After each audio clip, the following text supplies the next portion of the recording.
जब मैंने उसे दुल्हन के जोड़े में देखा तो कुछ पल के लिए मेरी सांसें रुक गईं। पूरा मंडप रोशनी से जगमगा रहा था, लोग खुश थे, शहनाइयां बज रही थी, लेकिन मेरे भीतर एक अजीब सी खामोशी उतर आई थी। सामने बैठी लड़की कोई और नहीं, बल्कि वह थी जिसके साथ मैंने पूरी जिंदगी बिताने का सपना देखा था। उसकी मांग सज चुकी थी, हाथों में मेहंदी थी और चेहरे पर मुस्कान भी थी, लेकिन उसकी आंखों में छिपी उदासी शायद सिर्फ मैं ही पढ़ पा रहा था। उस क्षण मुझे लगा जैसे समय ने बहुत बड़ा मजाक कर दिया हो। वर्षों पहले शुरू हुई हमारी प्रेम कहानी का अंत मैं इसी रूप में देखूंगा, यह मैंने कभी नहीं सोचा था।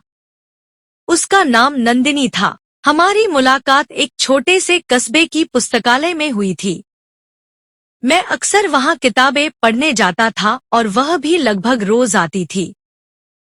पहले सिर्फ नजरें मिलती थीं, फिर मुस्कान और धीरे धीरे बातें शुरू हो गईं। नंदिनी बहुत सरल स्वभाव की थी। उसे छोटी छोटी बातों में खुशी ढूंढना आता था। हम घंटों साथ बैठकर भविष्य की बातें करते थे। उसने एक बार कहा था कि उसे बड़े शहर, बड़ी गाड़ियां या बहुत पैसा नहीं चाहिए। उसे बस ऐसा जीवन चाहिए जिसमें अपनापन हो। शायद यही बात मुझे उसके और करीब ले आई। धीरे धीरे हम दोनों एक दूसरे की दुनिया बन गए। हमारे परिवार भी एक दूसरे को जानते थे, इसलिए हमें लगता था कि सब कुछ आसान रहेगा। लेकिन जिंदगी का सबसे कठिन सच यही है कि जो सबसे आसान दिखाई देता है, वही कभी कभी सबसे मुश्किल बन जाता है। जब हमारी पढ़ाई पूरी हुई तो मैं नौकरी की तलाश में दूसरे शहर चला गया। मैंने सोचा था कि कुछ समय की बात है, नौकरी मिलते ही मैं उसके घर रिश्ता भेज दूंगा। शुरुआत में सब ठीक रहा। हम रोज बात करते, भविष्य की योजनाएं बनाते और एक दूसरे का हौसला बढ़ाते। लेकिन नौकरी मिलने में उम्मीद से ज्यादा समय लग गया। उधर नंदिनी के घर वालों पर रिश्तेदारों का दबाव बढ़ने लगा। उसके लिए रिश्ते आने लगे। उसने हर बार किसी न किसी बहाने से बात टाल दी। वह मेरा इंतजार कर रही थी, लेकिन मैं परिस्थितियों से लड़ रहा था। फिर एक दिन उसका रोता हुआ फोन आया। उसने बताया कि उसके पिता की तबीयत बहुत खराब है और उनकी सबसे बड़ी इच्छा उसकी शादी देखना है। उस दिन पहली बार मुझे डर लगा कि कहीं जिंदगी हमें अलग न कर दे। मैंने पूरी कोशिश की, लेकिन हालात मेरे पक्ष में नहीं थे। कुछ ही महीनों बाद उसकी शादी तय हो गई। वह बार बार कहती रही कि शायद कोई चमत्कार हो जाए, लेकिन चमत्कार सिर्फ कहानियों में होते हैं। वास्तविक जीवन में अक्सर जिम्मेदारियां प्रेम से बड़ी हो जाती हैं।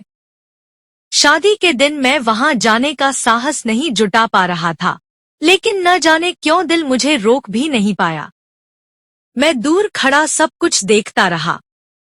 नंदिनी ने एक बार मेरी तरफ देखा। वह नजर कुछ ही पल की थी, लेकिन उसमें वर्षों की कहानी छिपी हुई थी।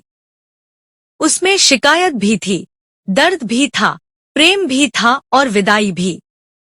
जब विदाई का समय आया तो उसकी आंखों से आंसू बह रहे थे।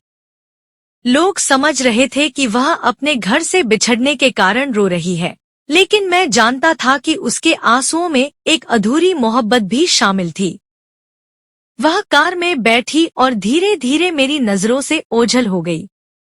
उस दिन के बाद मैंने उससे कभी संपर्क करने की कोशिश नहीं की। मैं नहीं चाहता था कि उसकी नई जिंदगी में मेरी वजह से कोई परेशानी आए। समय आगे बढ़ता गया।